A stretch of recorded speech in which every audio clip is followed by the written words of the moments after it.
Hello दोस्तों, स्वागत है आपका एक बार फिर से जॉब्स क्रिएटर में। तो दोस्तों, आज की वीडियो में हम करने वाले हैं जेकेएसएसबी विलेज लेवल वर्कर का 2015 का पूरा सॉल्व्ड पेपर। ये प्रीवियस ईयर सॉल्व्ड पेपर है। वीएलडब्ल्यू का 2015 का ये पेपर है। अभी आपको पता है कि 1395 नई वैकेंसीज आ चुकी हैं विलेज लेवल वर्कर की, यानी कि पंचायत सेक्रेटरी की। तो उसके लिए आपको ये ज़रूरी है कि आप प्रीवियस ईयर पेपर देख लें कि किस प्रकार से जेकेएसएसबी ने पिछला पेपर डाला था, किस प्रकार के क्वेश्चंस आपके एग्ज़ाम में आए थे, उस टाइम पे जो टोटल मार्क्स थे वो कितने थे। उस टाइम पे टोटल मार्क्स 150 थे, क्वेश्चंस 150 थे।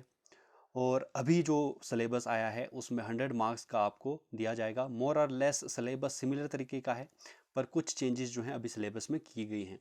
तो इसके बेसिस पे आपको ये पेपर पूरा का पूरा सॉल्व करना बहुत ही ज़्यादा ज़रूरी है। तो आप सब लोग मेरे साथ बने रहेंगे अंत तक। तो चलिए स्टार्ट करते हैं हम ये पूरा का पूरा पेपर। देख लीजिए, इस प्रकार से ये पेपर है। तो क्वेश्चन नंबर 1 से हम स्टार्ट करेंगे। दोस्तों, पहला क्वेश्चन आपकी स्क्रीन के ऊपर आ चुका है। ये इंग्लिश पर बेस्ड क्वेश्चन है। यहाँ पर आपको जंबल्ड सेंटेंसेस दिए गए हैं। इन जंबल्ड सेंटेंसेस को आपको रीअरेंज करके एक मीनिंगफुल पैराग्राफ में तैयार करना है। इस प्रकार से ये जंबल्ड सेंटेंसेस आप देख सकते हैं। फर्स्ट यहाँ पर दिया गया है, this is also an effective remedy to cure asthma and bronchitis. Second दिया गया है, it is use to treat illness related to respiratory system. Third is, since the spices heats up your body and provides quick relief from lung congestion and sinuses.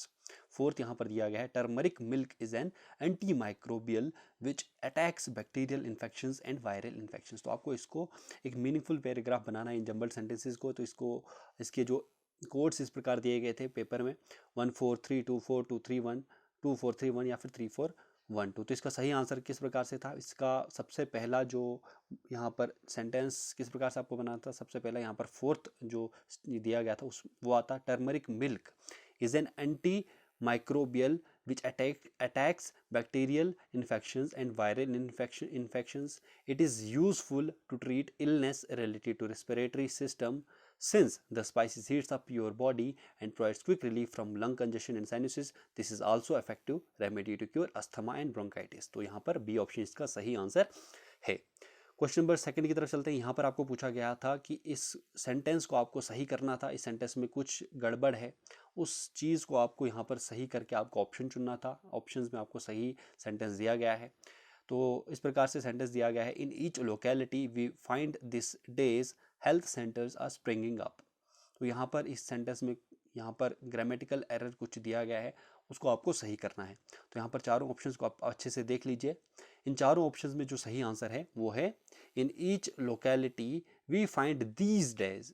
These days यहाँ पर आएगा, these days नहीं आएगा, these days health centres are springing up. B option इसका सही answer था। Question number third की तरफ चलते हैं। यहाँ पर क्या पूछा गया था आपको? यहाँ पर आपको राइट वर्ड यहाँ पर फिल करना था। एक जो ब्लैंक दिया गया है उसमें, though cartoons are hardly dash children find them quite interesting. तो यहाँ पर डैश में यहाँ पर क्या आएगा वो आपको बताना था। क्रेडिटेबल, क्रेडिबल, क्रेड्यूलस या फिर credential.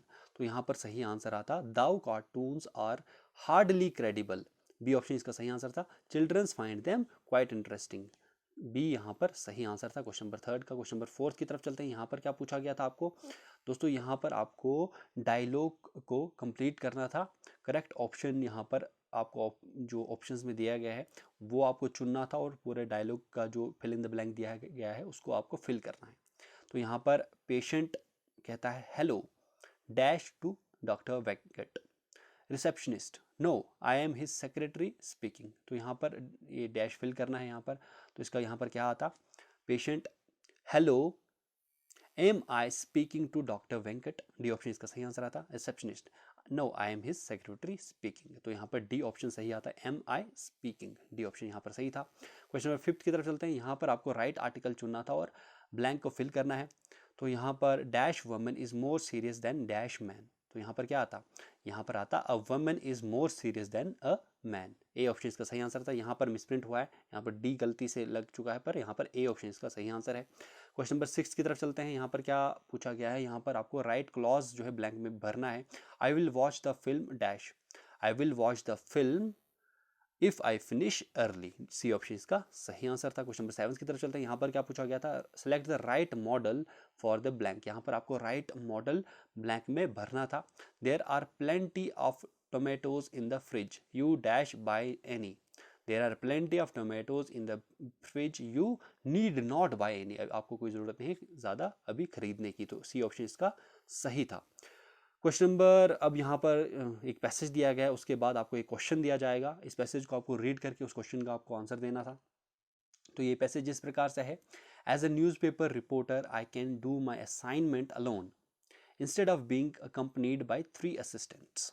Now I have no camera crew with me whose movements I delay and who delay my movements. Besides, the luggage with me in need consists only of a suitcase, and a typewriter with me need consist only of a suitcase and a typewriter instead of more than dozen bulky boxes.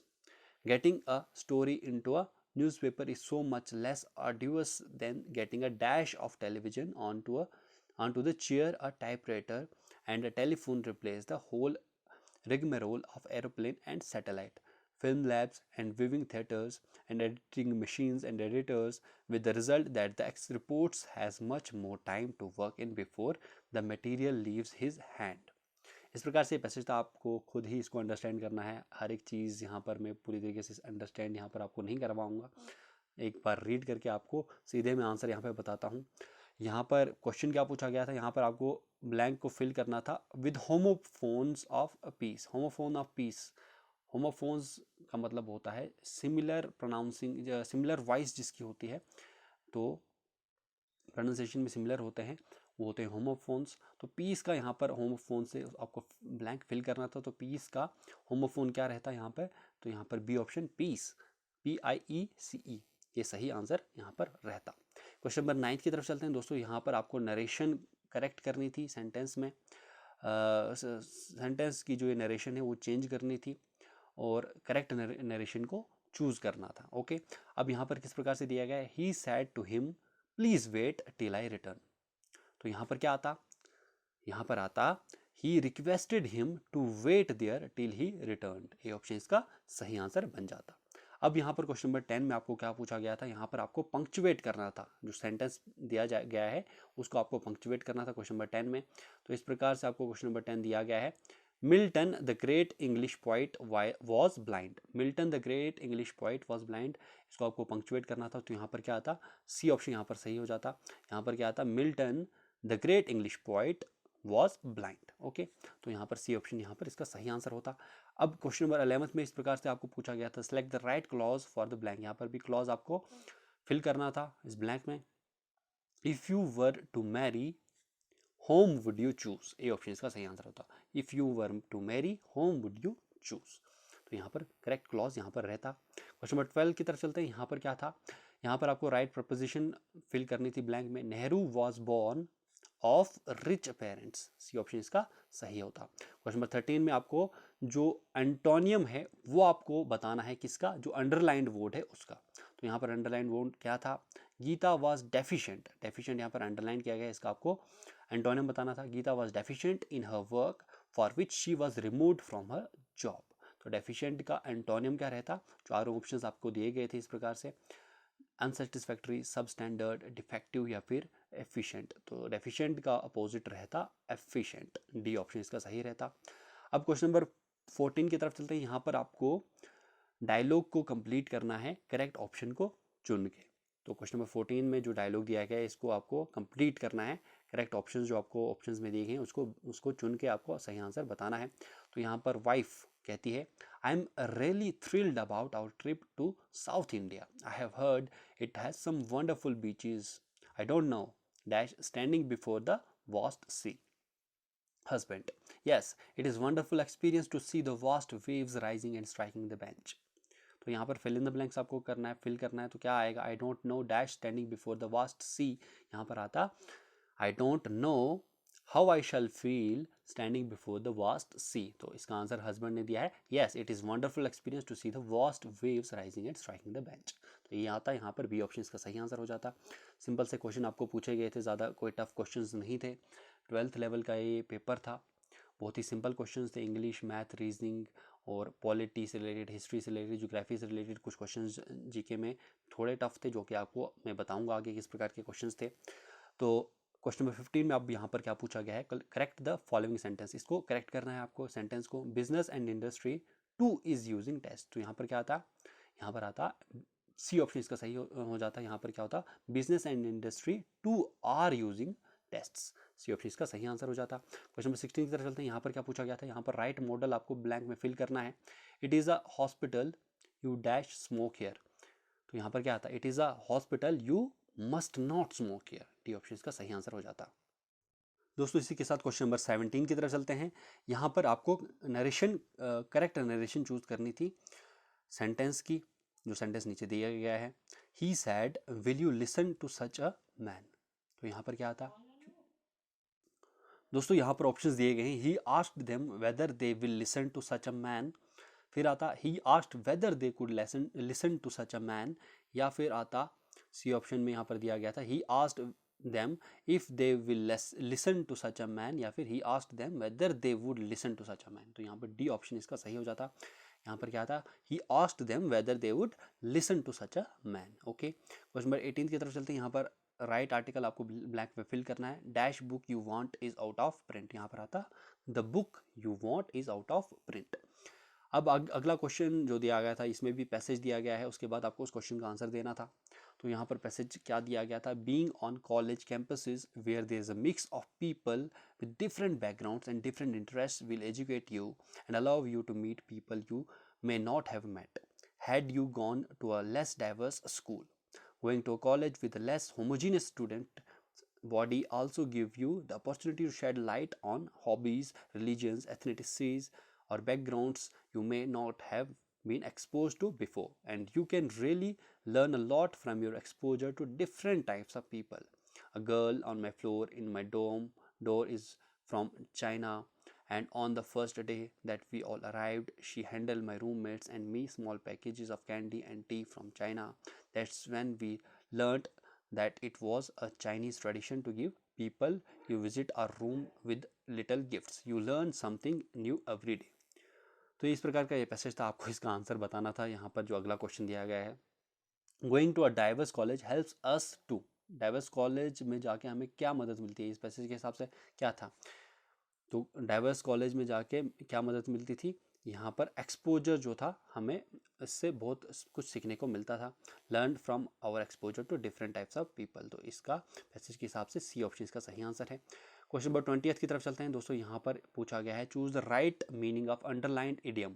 तो idiom यहाँ पर दिया गया है, तो उसका आपको meaning सही बताना था। As a social reformer he set his face against night parties. तो यहाँ पर एज अ सोशल रिफॉर्मर के बेसिस पे यहाँ पर सेट हिज फेस अगेंस्ट का मतलब क्या है, अगेंस्ट नाइट पार्टीज। तो सेट हिज फेस अगेंस्ट का मतलब है स्टर्नली अपोज, बहुत ही ज़्यादा अपोज किया करता है, इसका मतलब ये होता है सेट हिज फेस अगेंस्ट का स्टर्नली अपोज्ड। अब यहाँ पर हमारे मैथ्स के क्वेश्चन आ चुके हैं। यहाँ पर क्या था, Mohan, Lata, Sudha are taking the SAT exam. Probabilities that Mohan, Lata and Sudha will pass the exam are 1/3, 2/5 and 3/4 respectively. What is the probability that exactly one of them will pass the exam? यहाँ पर मोहन, लता और सुधा set exam ले रहे हैं। इनकी probabilities जो हैं पास होने की उस एग्ज़ाम में, मोहन की 1/3 है, लता की 2/5 है और सुधा की 3/4 है। तो यहाँ पर प्रोबेबिलिटी बतानी थी कि इनमें से एक बंदे की पास होने की क्या प्रोबेबिलिटी। तो यहाँ पर जो 1/3, 2/5 और 3/4 है, तो एक की क्या होगी, टोटल आउटकम्स, टोटल जो पास होने की प्रोबेबिलिटी 12 थी, और 12 है, और नंबर ऑफ फेवरेबल यहाँ पर कितने हैं, 5। तो यहाँ पर 5/12 हो जाता। इस प्रकार से आपको करना था। क्वेश्चन नंबर 22 में आपको यहाँ पर अर्थमेटिक प्रोग्रेशन दिया गया है, जिसमें पहली टर्म आपको 19 बताई गई है। उसके बाद फर्स्ट 20 टर्म्स का सम आपको 2280 दिया गया है। अब आपको बताना था यहाँ पर कि फर्स्ट 30 टर्म्स का सम क्या रहता अगर कॉमन डिफरेंस जो है डी वो अगर डबल हो जाए। तो यहाँ पर एक फॉर्मूला आपको लगाना था। यहाँ पर सिंपल सा आपको यहाँ पर एक फार्मूला लगाना था। इस फार्मूले आपको क्या था कि जो सम होता है एन टर्म्स का, सम ऑफ एन टर्म्स वो किसके बराबर रहता है, sum of n terms in arithmetic progression में जो सम रहता है एन टर्म्स का, सम रहता है एन टर्म्स का अर्थमेटिक प्रोग्रेशन में, वो रहता है n/2 into 2a plus n-1 into D. तो ये फार्मूला आपको याद रखना है। तो देखो यहाँ पर किस प्रकार से आपको सॉल्व करना था। तो यहाँ पर आपको सबसे पहले सम तो दिया गया था 2280, यहाँ पर दिया गया था सम। तो उसके बाद आपको पहले यहाँ पर जो फर्स्ट 20 टर्म्स यानी कि n यहाँ पर 20 था, फर्स्ट 20 टर्म्स का जो सम था 2280 दिया गया था। फर्स्ट टर्म a भी आपको दी गई थी, a यहाँ पर क्या दिया गया था, a यहाँ पर 19 दिया गया था, n आपको पता है क्या है। और यहाँ से आपको क्या करना था, यहाँ से आपको d निकालना था। तो यहाँ से आपको क्या निकालना था, यहाँ से आपको d निकालना था। तो d निकालने के बाद जब आप d निकाल लेंगे, इसमें आप सारी टर्म्स जो हैं ये यहाँ पर डालेंगे। तो इस प्रकार से आपको यहाँ पर d निकल जाएगा। तो d जो यहाँ पर आपको निकलेगा, जो कॉमन डिफरेंस जो यहाँ पर निकलेगा वो निकलेगा 10। आप खुद ही सॉल्व कर लेंगे क्योंकि यहाँ पर इतनी जगह नहीं है इसको सॉल्व करने की। बहुत ही सिंपल सा एक फॉर्मूला अब मैंने आपको बता दिया, सिंपल से आपको सॉल्व करना है इसको। d यहाँ पर 10 आ जाएगा। अब यहाँ पर दिया क्या गया है, उसके बाद यहाँ पर ये जो कॉमन डिफरेंस है यहाँ पर बता रहा है कि कॉमन डिफरेंस डबल हो जाएगा जब यहाँ पर सम जो रहेगा फर्स्ट 30 टर्म्स का, वो आपको क्या करना है, वो फाइंड करना है अगर कॉमन डिफरेंस डबल हो जाएगा तो तब। तो जब कॉमन डिफरेंस डबल हो जाएगा यानी कि d कितना हो जाएगा, d हो जाएगा 20। अगर 10 हमें निकला था तो 20 हो जाएगा। उसके बाद अगर d 20 हो जाएगा तो उसी में हम जो सम, ये जो फॉर्मूला था उसी में हम ये वो d की वैल्यू निकालेंगे और सम आपको निकालना है। तो n कितना दिया है, n यहाँ पर 30 है, 30/2 हो जाएगा यहाँ पे। और 2 इंटू ए क्या थी 19, 2a क्या हो जाएगा 19 इंटू 2 हो जाएगा 38। ओके, प्लस यहाँ पर क्या था 2a plus n-1 into D. n-1 क्या था, n यहाँ पर क्या है 30 है, तो 30-1 हो जाएगा 29 इंटू डी। डी यहाँ पर कितना है 30, तो 20, तो 20 यहाँ पर आ जाएगा। तो इसको आप सॉल्व कर लेंगे तो यहाँ से आप सम निकाल लेंगे। तो सम यहाँ पर क्या आएगा, सम आएगा यहाँ पर डी ऑप्शन, यहाँ पर 9270 यहाँ पर आ जाएगा। तो ज़्यादा मैं पूरी तरीके से सॉल्व करके आपको नहीं बताऊंगा, सिंपल फार्मूला आपको बताऊंगा और आपको यहाँ पर सिंपल तरीके से आपको इसको करना है। अब क्वेश्चन नंबर 3 में क्या पूछा गया है, यहाँ पर आपको बताया गया है कि स्पेरिकल शेल है जिसका इनर रेडियस 20 यूनिट्स है और आउटर रेडियस 30 यूनिट्स है। उसको मोल्ट किया गया है, उसको मोल्टन फॉर्म में करके उसको रिफॉर्म किया गया है किसमें, into cubes, into 100 identical cubes. 100 identical cubes में इसको चेंज कर दिया गया है। What will be the side length of each cube, each cube की साइड लेंथ क्या होगी। तो यहाँ पर क्या दिया गया है, यहाँ पर इनर रेडियस दिया गया है, यहाँ पर स्फेरिकल शेल है, एक स्फेरिकल शेल है, उसका इनर रेडियस भी दिया गया है। इनर रेडियस क्या है 20 और आउटर रेडियस है 30, ये दोनों दिए गए हैं। इसको चेंज करके स्फेरिकल शेल है उसको चेंज करके रिफॉर्म किया गया है 100 आइडेंटिकल क्यूब्स में। तो आपको एक क्यूब की साइड की लेंथ बतानी है। तो यहाँ पर आपको किस प्रकार से इसको सॉल्व करना है, यहाँ पर सिंपल सा, यहाँ पर इस प्रकार से आपको पहले वॉल्यूम निकालना है, क्योंकि वॉल्यूम जो रहेगा स्फेरिकल शेल का और बाद में जब वो चेंज हो जाएगी 100 आइडेंटिकल क्यूब्स में वो सेम ही रहेगा दोनों का। तो वॉल्यूम जो स्फेरिकल शेल का है उसका फॉर्मूला रहता है 4/3 पाई यहाँ पर आर क्यूब। आर क्यूब होता है आउटर रेडियस, आर जो बड़ा आर है माइनस छोटा आर क्यूब। तो ये होता है आउटर रेडियस और ये होता है इनर रेडियस। ओके, तो यहाँ पर इस प्रकार से आपको करना है।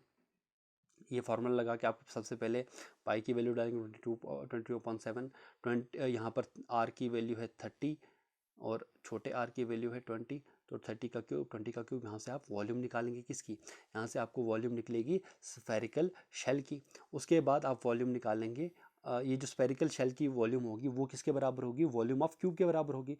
तो 100 क्यूब्स के बराबर होगी। तो यानी कि 100 क्यूब्स का जो एक क्यूब का फॉर्मूला होता है, ए क्यूब की वॉल्यूम का फॉर्मूला होता है ए क्यूब, तो 100 क्यूब्स का क्या होगा 100 ए का क्यूब। तो वो बराबर हो जाएगी जो भी आपको वॉल्यूम निकलेगी किसकी, स्फेरिकल शेल की। तो वहाँ से आप ए निकाल लेंगे इस प्रकार से। ओके, तो ये यहाँ पर सिंपल सा आप फॉर्मूला लगाएंगे, यहाँ से आपको आंसर निकल जाएगा। तो इसका सही आंसर निकलेगा आपको 2.76 यूनिट, सी ऑप्शन यहाँ पर सही हो जाएगा। अब क्वेश्चन नंबर 24 में आपको यहाँ पर बताया गया है, यहाँ पर क्या है, in a sequence of a natural numbers every term is 6 more than twice the previous term, which one of the following is true about the sequence. तो यहाँ पर एक सीक्वेंस दिया गया है, नेचुरल नंबर्स का ये सीक्वेंस है। हर टर्म क्या है वो 6 ज़्यादा है देन द ट्वाइस, ट्वाइस है और ट्वाइस में 6 और ऐड किया गया है प्रीवियस टर्म से। तो विच one of the following is true about this sequence, तो यहाँ पर इस सीक्वेंस के बारे में क्या सही है। तो यहाँ पर पहले बताया गया accept first term each term of the sequence will always be odd. फिर बताया गया है accept first term each term of this sequence will always be, यहाँ पर इवन आएगा, यहाँ पर ऑड दिया गया है, यहाँ पर क्या है इवन है, मिसप्रिंट हुआ है, यहाँ पर ऑड नहीं, यहाँ पर इवन है। तो इसका जो सही आंसर ही रहेगा वो रहेगा बी ऑप्शन ही इसका सही आंसर रहेगा। क्यों रहेगा, क्योंकि यहाँ पर क्वेश्चन में आपको पूछा गया है in the sequence of natural numbers every term is 6 more then. अगर नेचुरल नंबर है, अगर फॉर एग्जांपल मान लेते हैं कि नेचुरल नंबर है का सीक्वेंस है, तो अगर पहली टर्म 1 है तो दूसरी टर्म क्या बताई गई है कि डबल है और उसमें 6 ऐड किया गया है, डबल है तो 1 का डबल 2 है प्लस 6 जो कि हो जाएगी कितनी 8। तो यहाँ पर पहली टर्म ऑड है, ओके, दूसरी टर्म इवन है। अगर हम पहली टर्म 2 भी रखते हैं तब पहली टर्म इवन हो जाएगी, पर इसका डबल 4 प्लस 6 हो जाएगा, तो यहाँ पर दूसरी टर्म इवन ही रहेगी।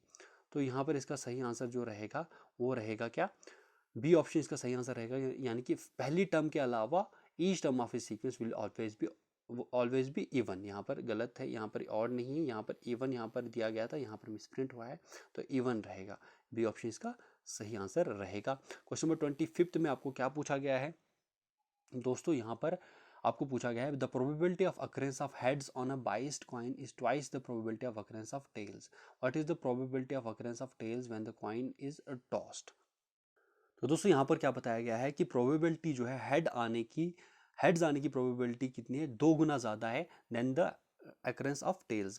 प्रोबेबिलिटी है जो टेल्स आने की प्रोबेबिलिटी है उससे हेड्स आने की प्रोबेबिलिटी जो है, हेड आने की प्रोबेबिलिटी दुगना है। तो अगर हेड आने की प्रोबेबिलिटी दुगना है तो यहाँ पर 2/3 है प्रोबेबिलिटी है हेड आने की, और टेल आने की प्रोबेबिलिटी कितनी रहेगी, 1/3 रहेगी। तो यहाँ पर बी ऑप्शन इसका सही आंसर रहेगा। क्वेश्चन नंबर 26 की तरफ चलते हैं। यहाँ पर आपको क्या पूछा गया है, 26 में आपको पूछा गया है अ cycle has a marked price of ₹15,000। एक साइकिल है जिसकी मार्क्ड प्राइस 15,000 है, इसको सोल्ड किया गया है P% डिस्काउंट पे, इसको सोल्ड किया गया है।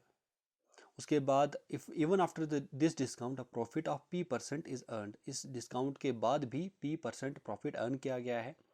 अब आपको बताना है कि P की जो वैल्यू है वो क्या रहेगी अगर कॉस्ट प्राइस उस साइकिल की 10,000 रुपीज़ है। तो यहाँ पर आपको एक चीज़ यहाँ पर फॉर्मूला में आपको बता दूंगा, यहाँ पर आपको उसके हिसाब से आपको सॉल्व करना है। तो यहाँ पर सबसे पहले आपको पता है कि प्रॉफिट जो होता है, प्रॉफिट किसके बराबर होता है, वो रहता है selling price minus cost price के बराबर। देखो आपको सेलिंग प्राइस भी दी गई यहाँ पर है और कॉस्ट प्राइस दी गई है। यहाँ पर आपको किस प्रकार से करना है, अब यहाँ पर सेलिंग प्राइस आपको नहीं दी गई है तो यहाँ पर आप क्या फॉर्मूला लगाएंगे, इस प्रकार से आप देखेंगे। सबसे पहले हम इसको इस प्रकार से भी लिख सकते हैं, इसको हम इस प्रकार से भी लिख सकते हैं, कैसे, सेलिंग प्राइस इक्वल टू ये वाला कॉस्ट प्राइस इस साइड चला जाएगा, ये इस साइड चला जाएगा, तो यहाँ पर क्या आएगा, यहाँ पर आएगा प्रॉफिट प्लस कॉस्ट प्राइस आ जाएगा। ठीक है, इस प्रकार से आप लिख सकते हैं प्रॉफिट प्लस कॉस्ट प्राइस। अब यहाँ पर एक और यहाँ पर सेलिंग प्राइस का फॉर्मूला यहाँ पर क्या है, सेलिंग प्राइस होती है किसके बराबर, हमें दी गई है मार्क्ड प्राइस, हमें सेलिंग प्राइस नहीं दी गई। सेलिंग प्राइस होती है बराबर मार्क्ड प्राइस के multiplied by 1 minus discount percent upon 100, ये वाला फॉर्मूला होता है। तो अब ये वाला फॉर्मूला और सेलिंग प्राइस दोनों का हम इक्वेट करेंगे तो वहाँ से परसेंटेज हम निकाल सकते हैं। किस प्रकार से निकालेंगे, यहाँ पर प्रॉफिट प्लस कॉस्ट प्राइस जो कि एक सेलिंग प्राइस का फॉर्मूला होता है इक्वल टू दूसरा सेलिंग प्राइस का फॉर्मूला क्या है, marked price into 1 minus discount percent upon 100। तो ये वाला फॉर्मूला में आप कॉस्ट प्राइस की वैल्यू डालेंगे, मार्क्ड प्राइस की वैल्यू डालेंगे, फिर आप प्रॉफिट कितना है वो आप डालेंगे P%, और वहाँ के उसके बाद आप डिस्काउंट परसेंट कितना है वो भी है P%। तो यहाँ से आप P की वैल्यू यहाँ से आप निकाल लेंगे। ठीक है, तो P की वैल्यू कितनी आएगी यहाँ पर, ये आएगी यहाँ अराउंड हमारे पास 20%। बी ऑप्शन इसका सही आंसर रहेगा। इसी के साथ क्वेश्चन नंबर 27 में आपको दिया गया है twice the number of marbles and thrice the number of coins with Raghav are 70। यहाँ पर twice number of marbles plus thrice the number of coins, Raghav के पास कितनी है या टोटल 70 है। If Raghav has at least one marble, अगर एक मार्बल एटलीस्ट है ही है और एटलीस्ट उसके पास एक कॉइन भी है, तो then which of these could be the number of coins that Raghav has, तो नंबर ऑफ कॉइन्स कितनी होंगी। तो यहाँ पर इसी प्रकार से आप मार्बल्स आप रख लेंगे 2x रख लेंगे मार्बल्स, तो twice of x plus thrice of coins रख लीजिए y, 3y इक्वल टू 70। यहाँ से आप इक्वेट कीजिए y और इसकी दोनों को प्लस करके यहाँ पर इक्वेट करके आप इसका आंसर निकाल लेंगे। इसका सही आंसर रहेगा बी ऑप्शन 12, इसका सही आंसर रहेगा। ज़्यादा मैं एक्सप्लेन करने की कोशिश यहाँ पर नहीं करूँगा। अगले क्वेश्चन की तरफ चलते हैं। यहाँ पर क्या पूछा गया है, यहाँ पर आपको इन केसेस में आपको पूछा गया है कि ये जो फॉलोइंग केसेस दिए गए हैं इसमें से आपको बताना है कि can a cube and a cuboid be joint together to form a cuboid. यहाँ पर बताना है कि क्यूब और क्यूबाइड की यहाँ पर साइड्स वगैरह लेंथ ब्रेड्थ हाइट दी गई है, तो कौन सा यहाँ पर क्यूब और क्यूबाइड दोनों को ज्वाइन करके क्यूबाइड बनाया जा सकता है। तो यहाँ पर जो सही आंसर रहेगा वो रहेगा कौन सा, सही आंसर रहेगा सी ऑप्शन। क्यों रहेगा सही ऑप्शन,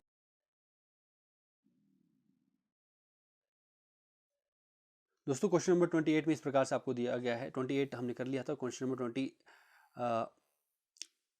भी कर लिया। 30th की तरफ चलते हैं। यहाँ पर क्या बताया गया है, यहाँ पर बताया गया है two right circular cones and right circular cylinders are taken. दो राइट सर्कुलर कोन्स दिए गए हैं और उनके साथ एक सिलेंडर लिया गया है, सभी का all of which have the same, सभी का सेम रेडियस भी है और सेम हाइट भी है। अब जो कोन्स की बेसिस हैं वो सिलेंडर की बेसिस के साथ ज्वाइंट की गई हैं, दोनों सिलेंडर की बेसिस के साथ। उसके बाद आपको बताना है what would be the ratio of total volume of structure formed to the volume of right circular cylinder. तो टोटल स्ट्रक्चर जो बनेगा उसका वॉल्यूम और volume of right circular cylinder का रेशियो क्या रहेगा उसका आपको बताना है। तो इस प्रकार से है यहाँ पर इसका स्ट्रक्चर जो है इस प्रकार से कैसे बनेगा। यहाँ पर जो दो कोन्स हैं, यहाँ पर ये जो कोन है इस प्रकार से एक कोन बनेगा, ओके। ये सिलेंडर के साथ ज्वाइंट है, इस प्रकार से ये सिलेंडर है इसके साथ ज्वाइंट है और दूसरा कोन इस प्रकार से इसके साथ ज्वाइंट है। अब यहाँ पर इसकी हाइट है h कोन की, अब इसकी भी हाइट है h और यहाँ पर जो सिलेंडर है उसकी भी हाइट है h, यानी कि तीनों की एक साथ 3h है और रेडियस इनका r है, ओके। तीनों का, इसका भी और इसका भी, ठीक है। अब यहाँ पर आपको क्या पूछा गया है, यहाँ पर आपको पूछा गया है कि रेशियो क्या रहेगा वॉल्यूम ऑफ द स्ट्रक्चर का और volume of right circular cylinder का। अब स्ट्रक्चर का जो वॉल्यूम रहेगा वो क्या रहेगा, तीनों का, ये दोनों कोन्स का और ये जो सिलेंडर का, उन तीनों का वॉल्यूम जो रहेगा उसका और total volume of the cylinder. तो यहाँ पर किस प्रकार से आप वॉल्यूम निकालेंगे पूरे स्ट्रक्चर का, वॉल्यूम ऑफ स्ट्रक्चर कैसे निकालेंगे, volume of cones plus volume of cylinders. तो वॉल्यूम ऑफ स्ट्रक्चर किस प्रकार से हमारे पास आ जाएगा, यहाँ पर आ जाएगा वॉल्यूम ऑफ स्ट्रक्चर कैसे आ जाएगा हमारे पास, वॉल्यूम जो रहेगा स्ट्रक्चर का वो क्या रहेगा, वो रहेगा कोन्स का वॉल्यूम। कोन्स का वॉल्यूम क्या रहेगा, इसका फॉर्मूला रहता है 1/3 पाई आर स्क्वायर एच। तो दोनों कोन्स होंगे तो दोनों का 1/3 pi r square h, okay, multiplied by और क्या यहाँ पर रहेगा वॉल्यूम ऑफ सिलेंडर जो कि रहती है, कितनी रहती है, वो रहती है पाई आर स्क्वायर एच। तो यहाँ से आप क्या कॉमन निकालेंगे, यहाँ से आपको पाई आर स्क्वायर एच कॉमन निकलेगा। यहाँ पर 1/3 अंदर आ जाएगा, प्लस 1/3 आ जाएगा और प्लस 1 आ जाएगा। तो यहाँ से आप इसको सॉल्व करेंगे तो आपको क्या आ जाएगा, pi r square h into 5/3, pi r square h into 5/3 आ जाएगा। यह आ जाएगा वॉल्यूम किसका, पूरे स्ट्रक्चर का, यानी कि 5/3 into pi r square h. और वॉल्यूम क्या रहता है सिलेंडर का, वो रहता है पाई आर स्क्वायर एच। तो यहाँ पर जो रेशियो रहेगा वो रहेगा कितना, वो रहेगा 5/3, ओके। आपको समझ आ गया होगा, ज़्यादा टाइम लग गया इस क्वेश्चन में। अब क्वेश्चन नंबर 31 की तरफ चलते हैं। यहाँ पर आपको क्या बताया गया है, Jeevan has scored 12 marks more in economics as compare to marks scored in sociology. Jeevan ने 12 मार्क्स ज़्यादा स्कोर किए हैं इकोनॉमिक्स में as compare to the marks scored in sociology. अगर सम ऑफ मार्क्स जो है जीवन ने जो स्कोर किए हैं दोनों सब्जेक्ट्स में 176 है, तो आपको बताना है कि टोटल मार्क्स जीवन ने सोशियोलॉजी में कितने स्कोर किए हैं। तो इस प्रकार से आपको सॉल्व करना है इसको। यहाँ पर हम लेट करेंगे हम कि जीवन ने सोशियोलॉजी में, हम लेट करेंगे जीवन ने सोशियोलॉजी, एस से सोशियोलॉजी को रिप्रेजेंट करते हैं कि एक्स मार्क्स स्कोर किए हैं। और यहाँ पर बताया है कि इकोनॉमिक्स में उसने कितने 12 मार्क्स ज़्यादा स्कोर किए हैं सोशियोलॉजी से तो x+12 आ जाएगा यहाँ पर, इकोनॉमिक्स के मार्क्स आ जाएंगे।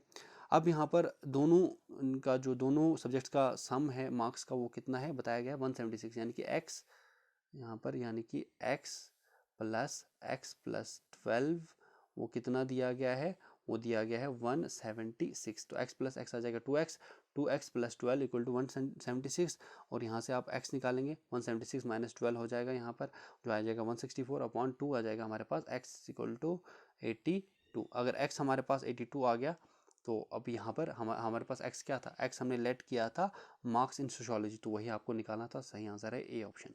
ओके, क्वेश्चन नंबर 32 की तरफ चलते हैं दोस्तों। यहाँ पर क्या था, यहाँ पर पूछा गया है a biased dice has numbers from 1 to 6। एक बाइस्ड डाइस है, उसके नंबर्स हैं 1 से लेकर 6 तक हैं, उसके फेसेस पे लिखे गए हैं। ओके, अब प्रोबेबिलिटी जो है एक अकरेंस की एक आने की प्रोबेबिलिटी कितनी है डाइस पे, वो नॉन पॉजिटिव नंबर है, यानी कि पॉजिटिव नहीं है, नॉन पॉजिटिव नंबर है। अब आपको बताना है कि प्रोबेबिलिटी क्या रहेगी अकरेंस की of numbers from 2 to 6, 2 to 6 जो उसके फेसेस पे नंबर्स हैं उनकी प्रोबेबिलिटी क्या रहेगी आने की। यहाँ पर उसकी प्रोबेबिलिटी दी गई है कि 2 to 6 is same for these 5 numbers. उन सभी 2 to 6 के बीच में जो है उनकी प्रोबेबिलिटी अकरेंस जो है सभी की सेम है उन 5 नंबर्स की। अब आपको अगर डाइस 2 बार थ्रो किया गया है, dice is thrown once, dice is thrown once, अगर एक बार डाइस को थ्रो किया गया है तो what is the probability that an odd number appears on the dice, odd number आने की प्रोबेबिलिटी क्या है। ओके, तो आपको इसको यहाँ पर सिंपल तरीके से यहाँ पर सॉल्व करने किस प्रकार से होगा।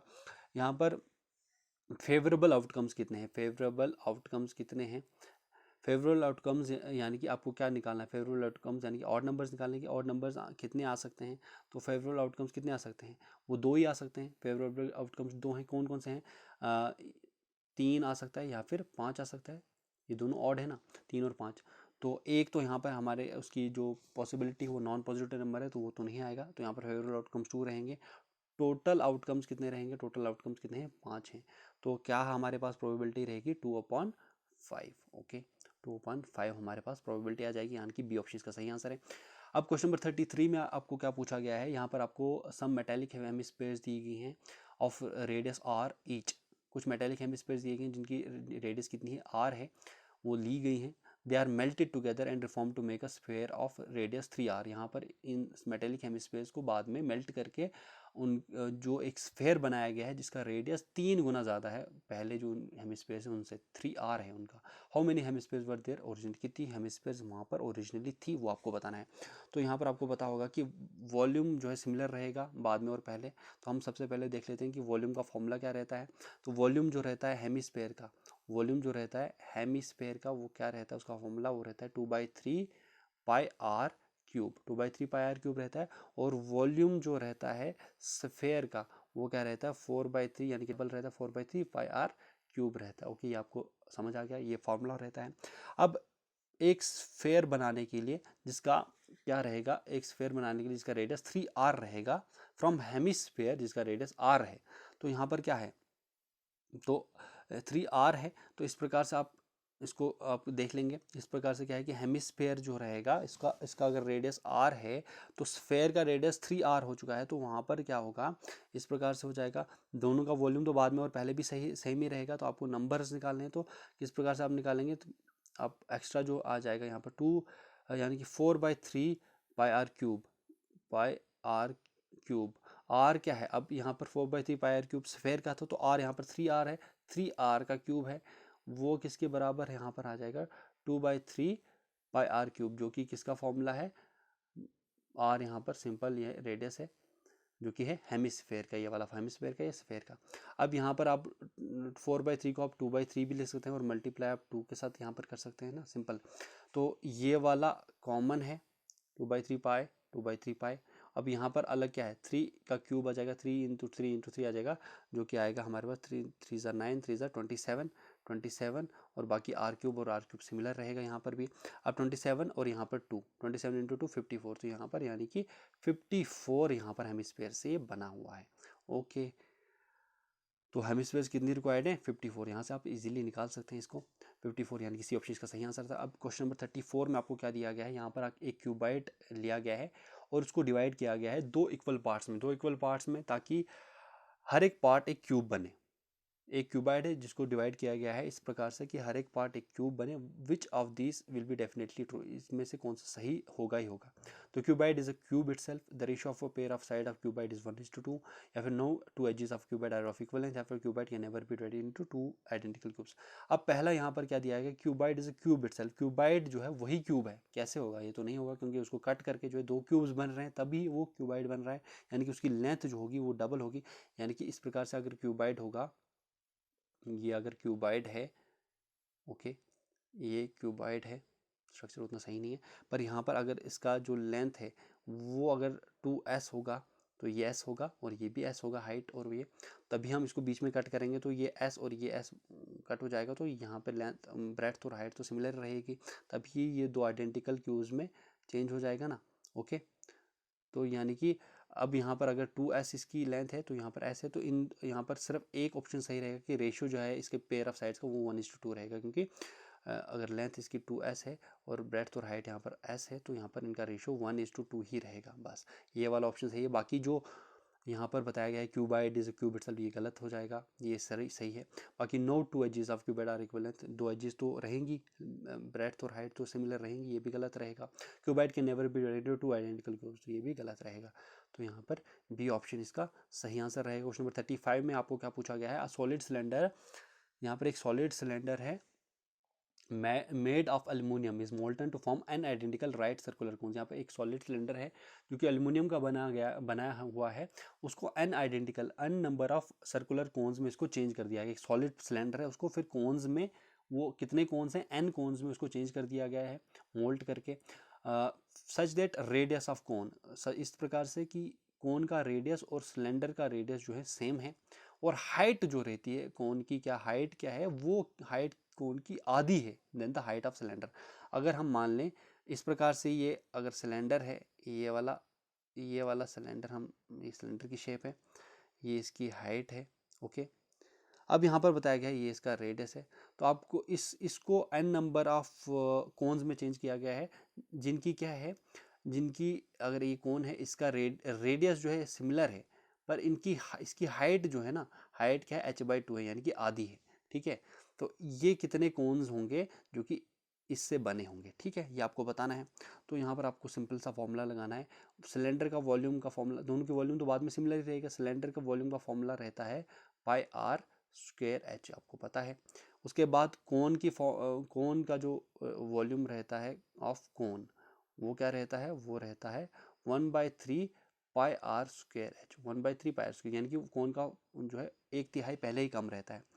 तो अगर volume of cylinder volume of cone के बराबर बाद में हो जाता है तो यहाँ पर क्या है, πr²h इक्वल टू, हाइट यहाँ पर आधी हो रही है, ओके, πr²h, क्योंकि दोनों का ये बराबर है ना, क्योंकि बाद में कितने नंबर ऑफ कोन्स बनेंगे तो उसके हिसाब से हमें दोनों को इक्वेट करके वहाँ से देखना पड़ेगा। 1/3 πr²h यहाँ पर था, पर h यहाँ पर क्या है, h/2 है, तो यानी कि πr²h, और ये वाला इक्वेट हो जाएगा, तो 3 × 2 यानी कि 6 यहाँ पर कोन्स होंगे जो कि क्या बनाएंगे, एक सिलेंडर बनाएंगे। क्वेश्चन नंबर 36 में आपको क्या पूछा गया है, a frustum has top radius of 20 centimeter and bottom diameter of 60 centimeter. Height of this frustum is 40 centimeter. Now a right circular cone is to be filled over this frustum so that the structure formed is the right circular cone. What should be the height of the cone that is to be filled? यहाँ पर एक frustum दिया गया है, तो frustum क्या होता है, एक कोन को ही काट के इसको बनाया जाता है। तो फ्रस्टम इस प्रकार से होता है, यहाँ पर फ्रस्टम किस प्रकार से बनेगा, फ्रस्टम इस प्रकार से होगा, इसका ऊपर वाला जो रेड ये इस प्रकार से होता है, ये इस प्रकार से है, ये ऐसे होता है, कोन को काट के ही इसको बनाया जाता है, फिर ये इस प्रकार से है, ऐसे होता है फ्रस्टम।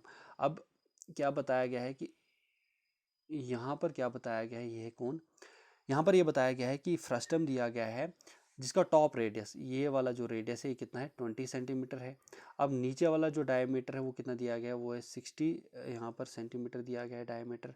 अब यहाँ पर क्या बताया गया है कि हाइट जो है फ्रस्टम की वो कितनी है, हाइट कितनी है, वो 40 है, हाइट, ये वाली हाइट जो है 40 है।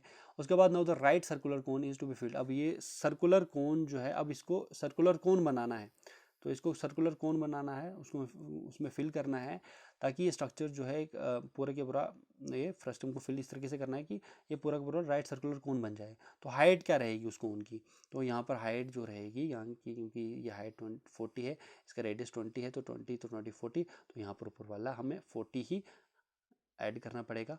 तो 40 ऐड करना पड़ेगा, तो 40 + 40 हाइट कितनी हो जाएगी यहाँ पर 80 सेंटीमीटर। बी ऑप्शन इसका सही आंसर हो जाएगा।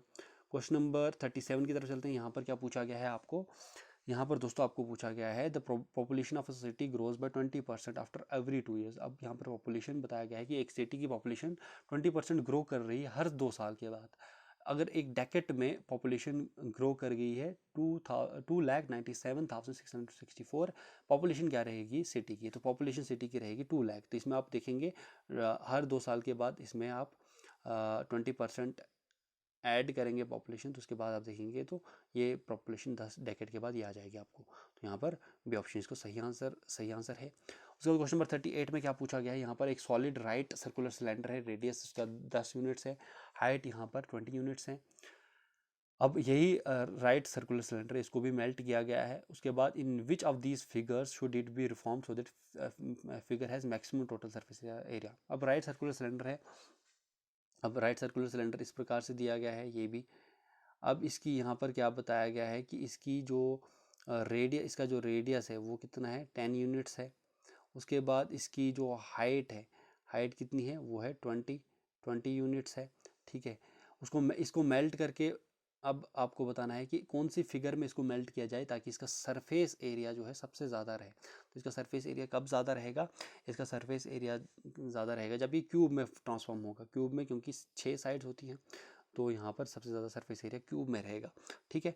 क्योंकि ज़्यादा साइड्स होती हैं तो ज़्यादा सरफेस एरिया रहेगा क्यूब का। तो ये ऑप्शन इसका सही आंसर रहेगा। क्वेश्चन नंबर 39 में आपको क्या पूछा गया है, यहाँ पर 2 नेचुरल नंबर्स दिए गए हैं m और n।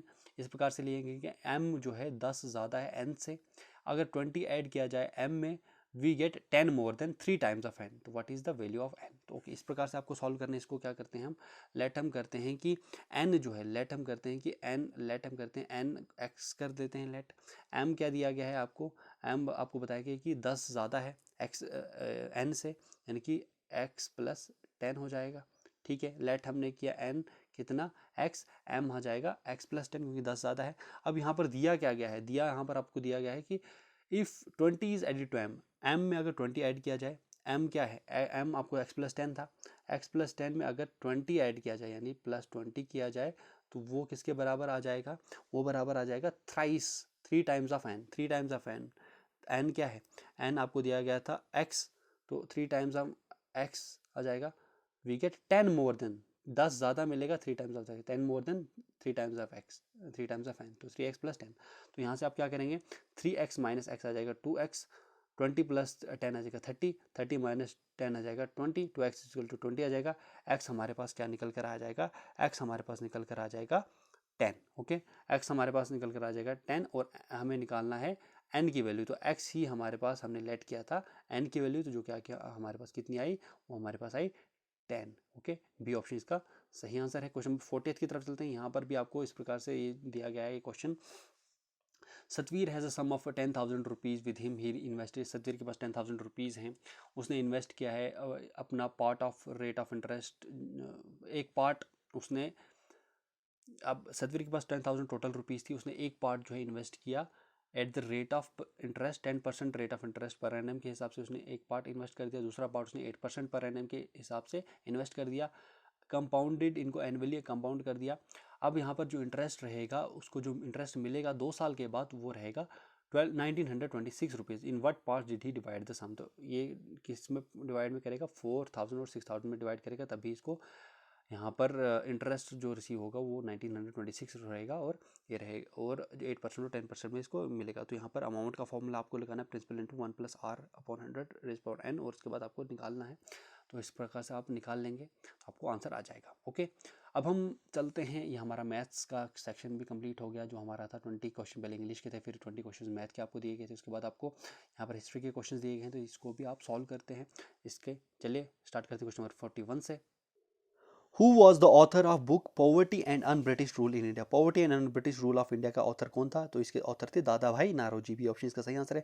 क्वेश्चन नंबर 42 में आपको पूछा गया था कि हु लेड द खिलाफत मूवमेंट? खिलाफत मूवमेंट को किसने लेड किया था? तो ये किया था मोहम्मद अली और शौकत अली, यानी कि अली ब्रदर्स ने। ओके, 1920 के अराउंड। उसके बाद क्वेश्चन 43 में आपको पूछा गया है विच movement stress the concept of national education? National education के मूवमेंट को किसने स्ट्रेस किया था? इनमें से किस मूवमेंट ने स्ट्रेस किया था नेशनल एजुकेशन के मूवमेंट कंसेप्ट को? तो यहाँ पर किया था स्वदेशी मूवमेंट ने।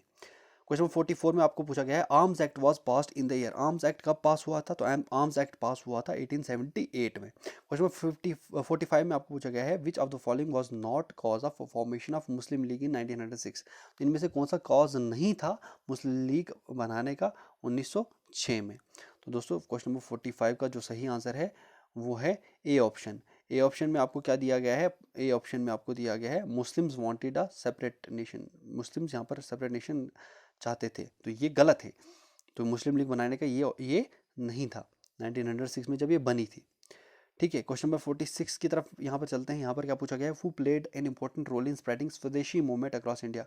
स्वदेशी मूवमेंट को स्प्रेड करने के लिए इनमें से किसने सबसे इंपॉर्टेंट रोल निभाया था? तो निभाया था बाल गंगाधर तिलक ने, जो कि एक एक्सट्रीमिस्ट लीडर थे। क्वेश्चन नंबर 47 की तरफ चलते हैं। यहाँ पर आपको बताना है कि according to the safety valve theory के हिसाब से what was the Hume's main intention? Main intention क्या था ह्यूम का in encouraging foundation of Congress? Foundation of Congress को एनकरेज करने के लिए सेफ्टी वेल्व थ्योरी क्या थी?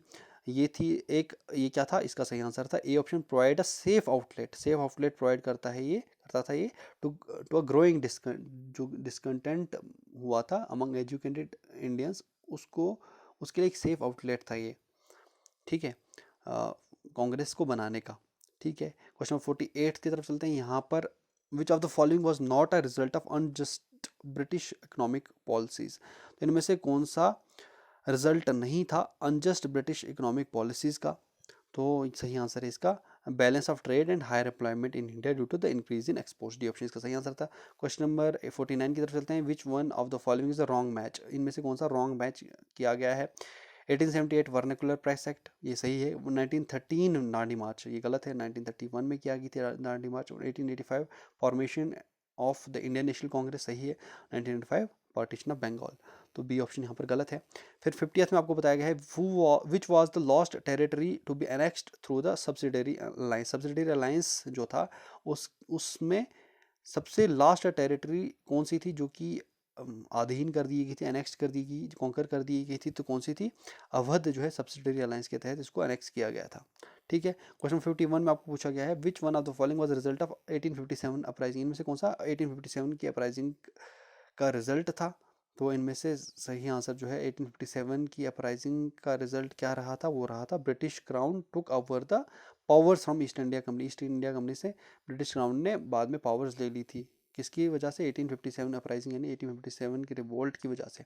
52 में यहाँ पर पूछा गया है which of the following was against the policy followed by the extremist? इनमें से कौन सा अगेंस्ट था जो कि पॉलिसी एक्सट्रीमिस्ट फॉलो करते थे? तो दोस्तों इसका सही आंसर जो था वो है D option, discuss reform with the government. तो ये गवर्नमेंट के साथ रिफॉर्म डिस्कस करना एक्सट्रीमिस्ट की पॉलिसी के बिल्कुल अगेंस्ट था।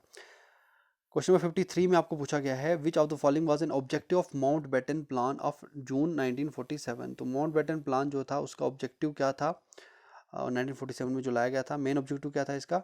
वो था form a separate constitutional assembly, separate constitutional assembly बनाना पाकिस्तान के लिए और इसका कॉन्स्टिट्यूशन भी बनाना। क्वेश्चन 54 में आपको पूछा गया है after which incident Gandhi ji call off the non cooperation movement 1922 में? तो किस इंसिडेंट के बाद गांधी जी ने नॉन कोऑपरेशन मूवमेंट को कॉल ऑफ कर दिया था 1922 में?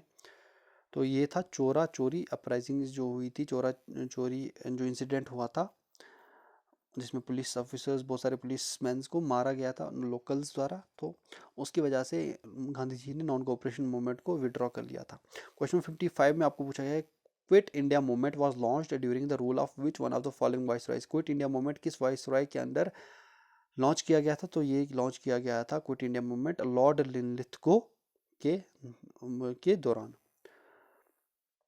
क्वेश्चन 56 में पूछा गया है which one of the following rights allows an Indian citizen to reside और settle in any part of India? इनमें से कौन सा राइट आप इंडियन सिटीजन को मिलता है ताकि वो कहीं पर भी सेटल हो सके इंडिया में, किसी भी पार्ट में इंडिया के वहाँ पर सेटल हो सके। तो सही आंसर यहाँ पर क्या है, right to freedom, B option इसका सही आंसर है। क्वेश्चन नंबर 57 में आपको पूछा गया है which one of the following is incorrect with respect to the filling of nominations in India.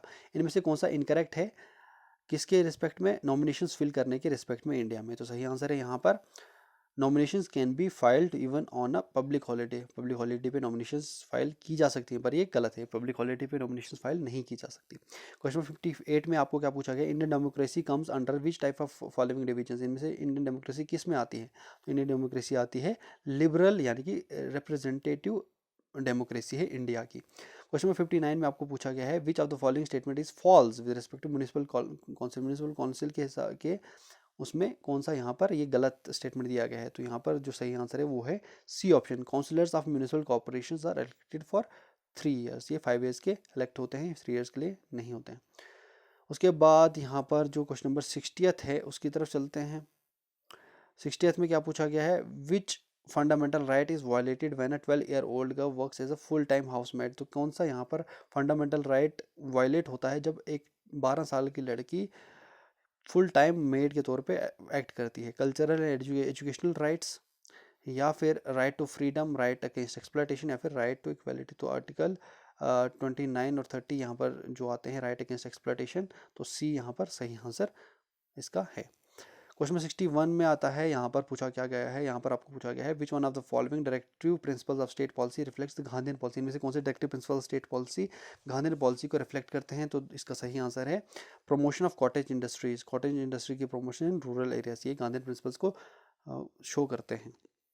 Question number 62 में पूछा गया था what is true with reference to public opinion in Indian democracy. Public opinion के reference में Indian democracy के लिए इसमें से कौन सा सही है।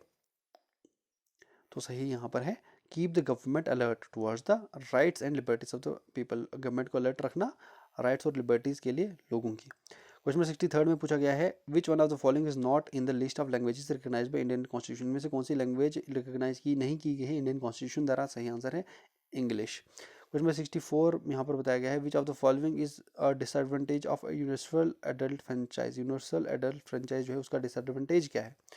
तो इसका डिसएडवांटेज एक ही हो सकता है कि illiterate voters will be misled easily, तो इलिटरेट वोटर्स जो है उनको मिसलीड किया जा सकता है। यूनिवर्सल एडल्ट फ्रेंचाइज का यही एक यहाँ पर उसको हम कह सकते हैं डिसएडवांटेज है। क्वेश्चन नंबर 65 में पूछा गया है who accords recognition to election symbols in India. इनमें से कौन सा अकॉर्ड करता है रिकॉग्निशन को टू इलेक्शन सिंबल्स को इंडिया में। तो कौन करता है, इलेक्शन कमीशन जो है सिंबल्स अकॉर्ड करता है इंडिया में। क्वेश्चन नंबर 66 में पूछा गया which of the these is a reason for India to be the permanent member of security council. इनमें से कौन सा रीजन है सही है माना जाएगा जो कि ये बताता है कि इंडिया को सिक्योरिटी काउंसिल का परमानेंट मेंबर होना चाहिए। The power helps India to be influential in its foreign affairs. तो रीज़न यहाँ पर यह है कि क्यों सिक्योरिटी काउंसिल का मेंबर होना चाहिए, परमानेंट मेंबर होना चाहिए इंडिया को, क्योंकि ये पावर हेल्प करेगी इंडिया को ज़्यादा इन्फ्लुएंशन होने के लिए, ज़्यादा इन्फ्लुएंस कर सकता है इंडिया इसके बाद फॉरेन अफेयर्स में। क्वेश्चन नंबर 67 में पूछा गया है the electoral college that elects the president consist of which of the following. Electoral college जो इलेक्टोरल कॉलेज रहता है जो प्रेसिडेंट को इलेक्ट करती है उसमें कौन कौन आते हैं। तो इनमें कौन कौन आता है, इनमें आता है इलेक्टेड मेंबर्स आते हैं 2 हाउसेज के पार्लियामेंट के और legislative assemblies of the states only. ठीक है, सी ऑप्शन इसका सही आंसर है। क्वेश्चन नंबर 68 की तरफ चलते हैं। यहाँ पर क्या पूछा गया है which system is followed for Rajya Sabha elections. Rajya Sabha elections के लिए कौन सा सिस्टम फॉलो किया जाता है। तो इसमें single transferable vote system follow किया जाता है इलेक्शंस के लिए राज्यसभा में। अब यहाँ पर क्वेश्चन नंबर 69 में पूछा गया है इनमें से कौन सा इनकरेक्ट है with reference to election campaign India. Election campaign in India के तहत इसमें से कौन सा इनकरेक्ट है।